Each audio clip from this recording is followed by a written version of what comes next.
Ok, entonces, buenos días. Mi grupo va a exponer sobre columna, más que todo artrología de la columna vertebral. Mi nombre es María Fernanda Ríos y les voy a dar la introducción. Entonces, las articulaciones de la columna vertebral se dan por medio de cuerpos y apófisis articulares. Con estas articulaciones se logran diferentes movimientos dependiendo de la ubicación. Eh, Hay movimientos de rotación que se dan en el atlas y el axis, que son las dos primeras vértebras de la columna, y en el resto de las vértebras se da el movimiento de flexión, extensión, lateralidad y rotación, como podrán ver en la imagen. De acuerdo, yo les voy a hablar de las articulaciones. Ay, no, espera, antes. Ok, gracias. No, antes, esa. Gracias. En fin. Eh, Mafe, ¿puedes poner la segunda diapositiva, por favor? Sí. La otra, la que le sigue a esa. Esa. Las articulaciones craneovertebrales son diferentes a las demás porque ellas no tienen entre sí, entre vértebra y vértebra, un disco vertebral que las separe.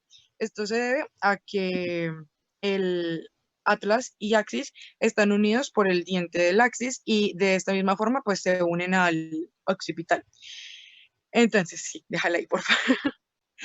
La articulación atlanto-occipital y la atlantoaxial son las que se encargan de permitir el movimiento de rotación de la cabeza cuando decimos no, pues, y de la inclinación hacia arriba y abajo cuando pues, decimos que sí. Estas articulaciones tienen unos ligamentos alares que son las que permiten o nos dan un límite para el movimiento de la cabeza. Estos ligamentos son los que hacen que nosotros no sigamos derecho, como los búhos, por ejemplo, que ellos sí pueden ver su espalda, y pues es lo que impide que tengamos ese movimiento excesivo de rotación. Entonces, el axis en su extremo superior tiene el vértice del diente que se encaja en atlas.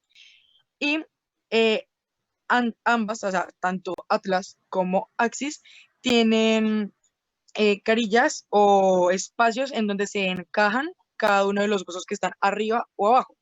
Por ejemplo, el atlas, si pudieras devolverla, más sería perfecto. No, no, a la que sigue. Ok, en la parte superior de esa imagen vemos que hay una zona articular que es de color blanca y no de color hueso. Esas vendrían siendo las caras articulares superiores para el cóndilo occipital. Ahí es donde se va a encajar o a sobreponer el hueso occipital del cráneo. Y vemos que hay como si lo atravesara, como si la vértebra fuera atravesada por lo que es el diente del atlas, del axis, que diga. Y esas zonas articulares las vamos a ver en todas las vértebras, son diferentes porque pues cada espacio se conecta con una vértebra diferente y son de dimensiones diferentes. Entonces, ¿puedes pasarle a la siguiente, por favor?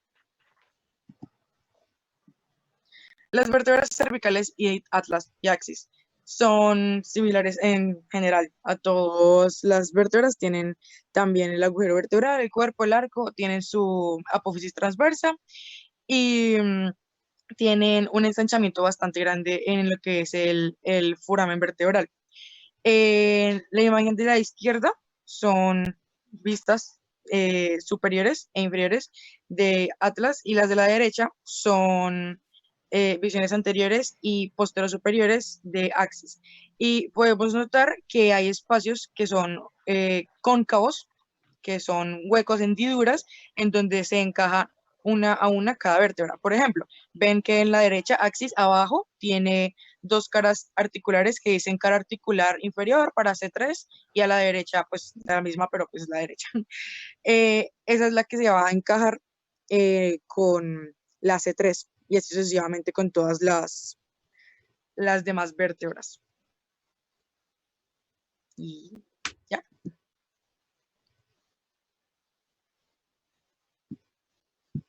Oigan, disculpen un momento que los interrumpa, es que hay varios Dígame. compañeros que están diciendo que no se pueden conectar. Ah, ok.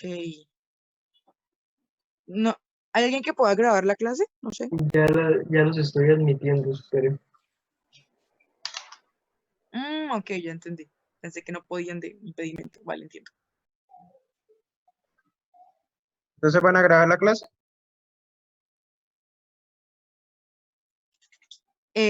Oscar, no sé si puedas dar para que se grabe la clase.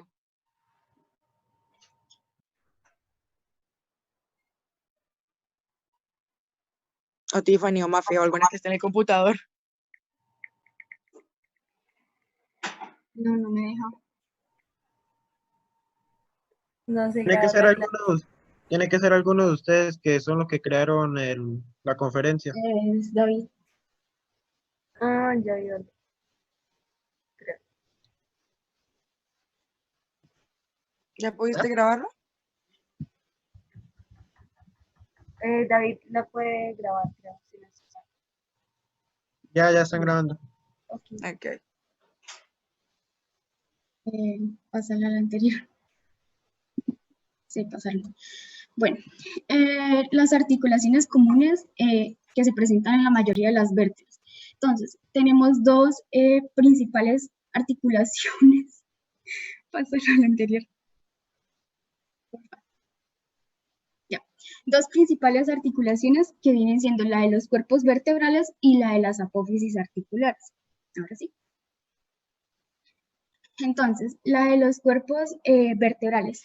Estos vienen, gracias. Esta pertenece al grupo de las cartilaginosas, específicamente al subgrupo de las sínfisis intervertebrales. Entonces, aquí tenemos pues claramente la vértebra. Esta vértebra pues tiene dos superficies articulares que viene siendo una superior del cuerpo vertebral y la otra inferior del cuerpo vertebral. Esta está acompañada por lo que es la lámina o la capa de cartílago hialino. Esta se encuentra en la parte medial, la depresión, y entre esta lámina y la otra de la vértebra supraadyacente o la vértebra que se presente pues, en la parte inferior, estaría lo que es el disco intervertebral. Esto formaría lo que es la articulación. Como tal, estaría reforzado por los ligamentos longitudinales anterior y posterior. Pues aquí no los observamos, pero más adelante ya se darán cuenta. Sí. Bueno, como venía diciendo, las vértebras en su cuerpo tiene la superficie, por favor, en la parte central, en el cuerpo. Ok, ahí, esa es la superficie articular. Ahí estará, pues, como les había dicho, la lámina de cartílago hialino. Tenemos el disco intervertebral, los ligamentos longitudinal anterior y posterior. El ligamento longitudinal posterior se encuentra en el canal vertebral, ¿sí? Es decir, acompaña como tal la médula espinal. Y pues el anterior está en la parte, pues ya como ustedes lo saben, anterior del cuerpo. Espero.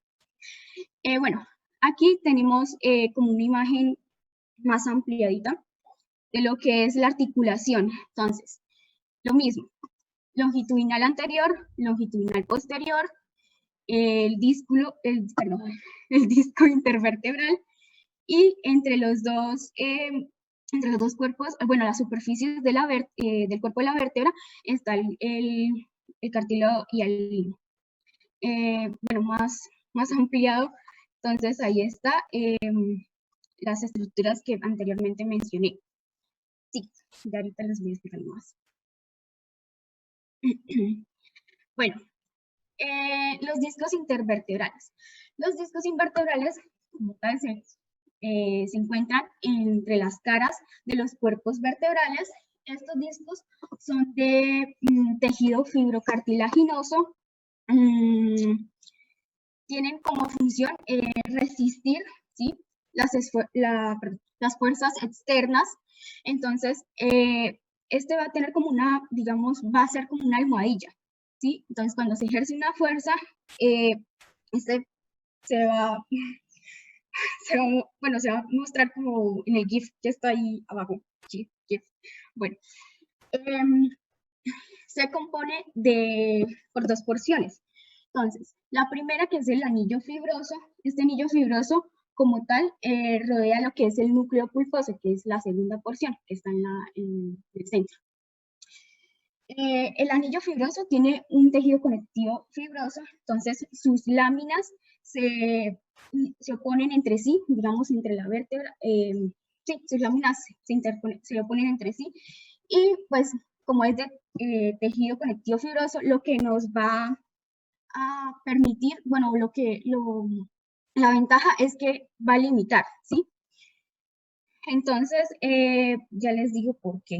Bueno, la segunda porción es el núcleo pulposo. Entonces, como venía diciendo, se ubica en la parte central, pero un poco desplazado hacia la parte posterior. Esto pues va a generar ciertas correlaciones clínicas que ya mi compañero le va a explicar una vez. Bueno, pues es como gelatinoso y este tiende a deformarse. Por eso necesitamos que el anillo fibroso limite, ¿sí? Como quien dice, es para que no haga lo que quiera. Bueno, los ligamentos periféricos. Entonces, los ligamentos periféricos, estos son láminas fibrosas, se van a ubicar, van a ir de forma longitudinal, se disponen de forma, perdón, sí, longitudinal, vertical, y como ya les había mencionado, el longitudinal posterior está en la parte posterior, es decir, en el conducto vertebral. Acompaña, como ya he dicho, acompaña la médula espinal, y para ser más específica, está en la cara anterior del conducto. Bueno, y está el ligamento longitudinal anterior. Entonces, el ligamento longitudinal anterior va como tal desde el sacro hasta la porción basilar del hueso occipital. Entonces, esta forma tiene una forma de triángulo en la parte del cuello y su función como tal es evitar pues la hiperextensión, es decir, que no se distensione más de lo que debe, ¿sí? Listo, ya, sigue la otra, por fin. Bueno, el ligamento longitudinal posterior. Entonces, esto se encuentra, como ya había dicho, en la pared anterior del conducto vertebral. Entonces, ahí está, lo están marcando. Esto se extiende como tal del sacro hasta la vértebra cervical número 2. A partir de esta vértebra 2 hacia arribita, es decir, hasta el foramen magno, al borde, va a ser la membrana tectoria. Es una membrana, pues, fibrosa. Bueno. Lo que va a evitar este ligamento es la hiperflexión. Entonces, es como lo contrario de lo que hace el longitudinal anterior. Y pues es poco resistente. Entonces, ya ahorita veremos más adelante que está relacionado con la parte patológica. Sí. Bueno, aquí pues es más esquemático. Entonces, en la parte izquierda tenemos la vista anterior. Como tal es el ligamento longitudinal anterior. Entonces, yo hice como más énfasis en ubicación superior, que viene siendo la porción basilar, es decir, hasta donde llega este ligamento. Y aquí a la parte derecha encontramos como tal una vista posterior. Entonces podemos ver el ligamento longitudinal posterior. Y más abajito, sí, esa. Ahí. En esa, entonces vemos la segunda vértebra, ¿sí? Ahí termina como tal el longitudinal posterior, y donde están las rayitas, esas, sí, esas rayitas, ahí iría lo que tal, como tal, perdón, la membrana tectórea. Y ya.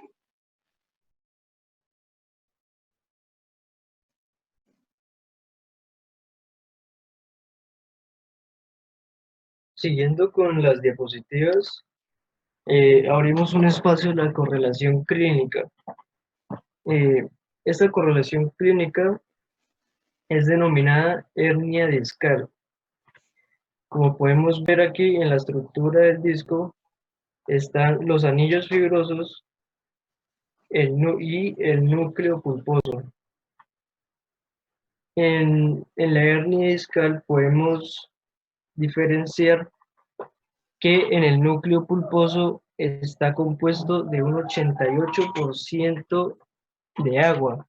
Esto le da al disco una dinámica para poder aguantar, por decirlo de algún modo, las compresiones que están hechas en el cuerpo y a medida de que hacemos nuestros movimientos. ¿Cómo se puede romper cómo se puede generar esta hernia discal? Bueno, como podemos ver aquí en la imagen de la derecha, es más propensa a tener una hernia discal la zona lumbar de nuestra columna. ¿Por qué? Porque en esta zona tenemos una mayor inclinación en la parte posterior. Algo que cabe resaltar es que en casi todas las vértebras el núcleo pulposo está más dirigido hacia la parte posterior. ¿Qué puede generar esta hernia discal? Como podemos ver aquí, puede comprimir el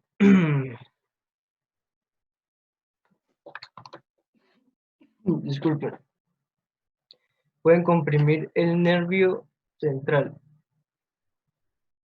Este se puede derivar a otros dolores en las demás partes del cuerpo. ¿Cómo se pueden esta hernia discal? ¿Quiénes son más propensos a que obtengan esta hernia discal? Bueno, pues la hernia discal, los que son más propensos son las personas de mayor edad, porque a medida del tiempo el núcleo pulposo se va endureciendo con la edad y perdiendo su flexibilidad, generando así más daños.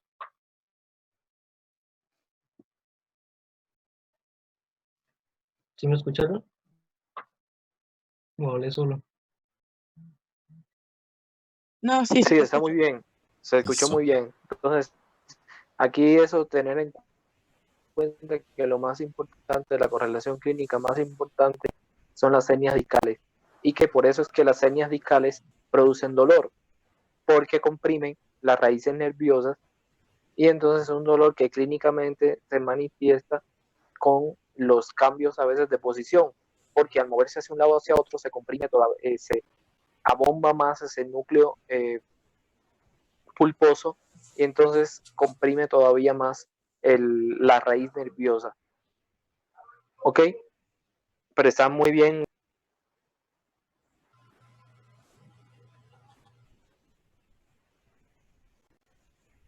Listo, ¿sí se me escucha?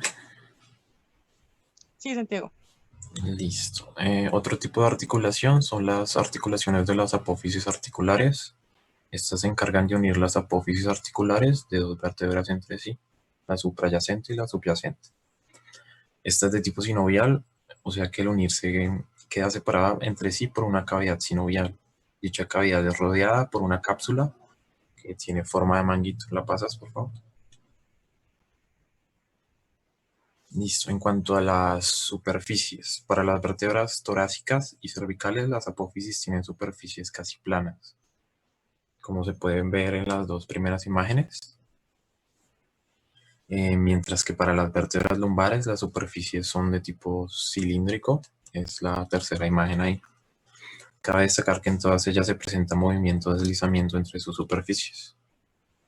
¿La pasas, por favor? Otra distinción es que las superficies articulares en las vértebras torácicas forman un plano oblicuo de 45 grados, como se puede observar en la primera imagen. En la segunda imagen vemos que las superficies de las vértebras torácicas son bastante más verticales, alcanzan un ángulo hasta de 80 grados. Y para las últimas, que son las de tipo lumbar, vemos que las superficies articulares son de tipo cilíndrico, donde la parte inferior de la apófisis articular de la vértebra superior es de tipo cóncavo y de la inferior es de tipo convexo. ¿La pasas, por favor? Eso. En cuanto a las articulaciones de las vértebras cervicales, cabe destacar que en estas no se consideran las articulaciones que forman la tras y el axis con el occipital. Estas ya las explicamos. ¿La pasas, por favor? Entonces, en cuanto a los discos, estos discos intervertebrales, cabe destacar que son muy voluminosos, que forman hasta 2 del cuerpo de la vértebra torácica, de la vértebra cervical, perdón. También se establecen ligamentos longitudinales anteriores y posteriores, que ya los explicó mi compañera, que se encargan de mantener a los cuerpos vertebrales y a los discos unidos entre sí. También se presenta otro tipo de articulación, que ya lo explicamos, la ciguapofisiaria, que une la cara inferior de la apófisis articular de la vértebra de arriba con la cara superior de la apófisis articular de la vértebra de abajo. En este caso particular, las cápsulas que rodean esas articulaciones ciguapofisiarias son bastante más laxas y delgadas que para otro tipo de vértebras. También encontramos el ligamento amarillo, que se encarga de unir las láminas del arco vertebral entre sí. Esta articulación es de tipo fibroso. También encontramos el ligamento interespinoso, que une las apófisis espinosas entre sí. En su parte anterior, este se une con el ligamento amarillo y en su parte posterior se une con el supraespinoso. Y por último, el supraespinoso, que se extiende longitudinalmente en la cara posterior de la columna y une los vértices de las apófisis espinosas. ¿La pasas, por favor?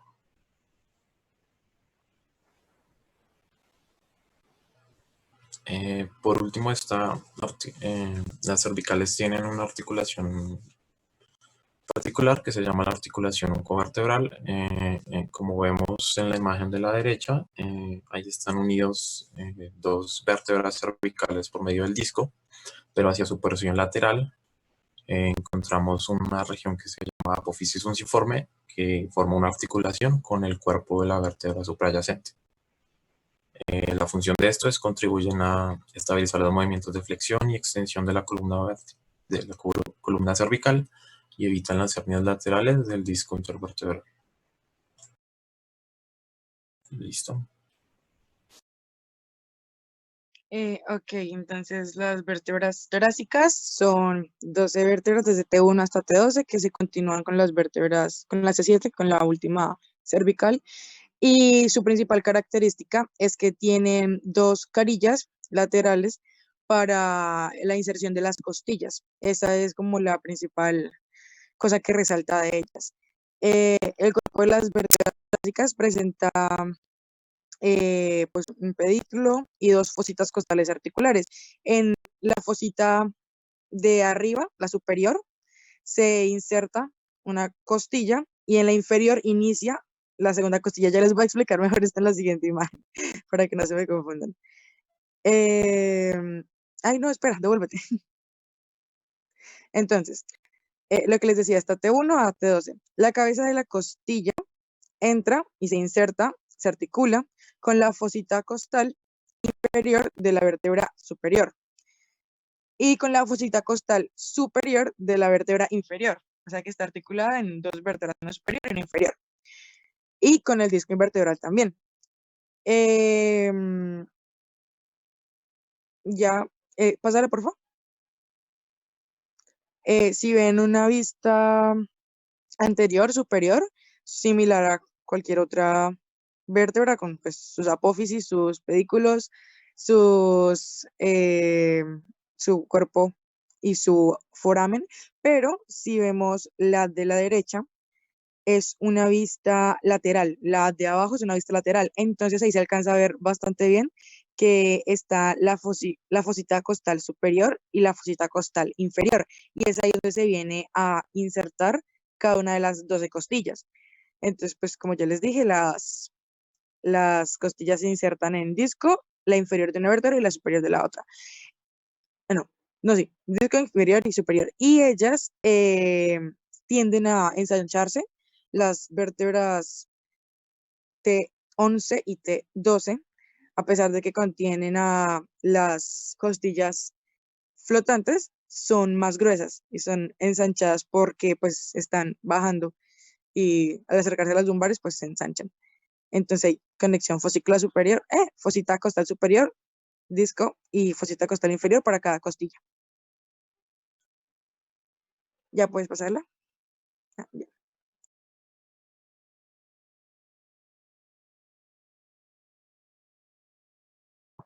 Ahora vamos a hablar de las articulaciones en las vértebras lumbares. Como ven en la imagen de la derecha, las vértebras lumbares están coloreadas en rosadito o fucsia. Las articulaciones de las vértebras lumbares son dos. Todas tienen dos. Cigoapofisiaria, que son de tipo sinoviales, y disco vertebral, que son de tipo sínfisis. Las discovertebrales no las vamos a mencionar porque ya con anterioridad las hemos recalcado. Bueno, la articulación que en este momento vamos a presentar es la articulación cigoapofisiaria de tipo sinovial. Esta articulación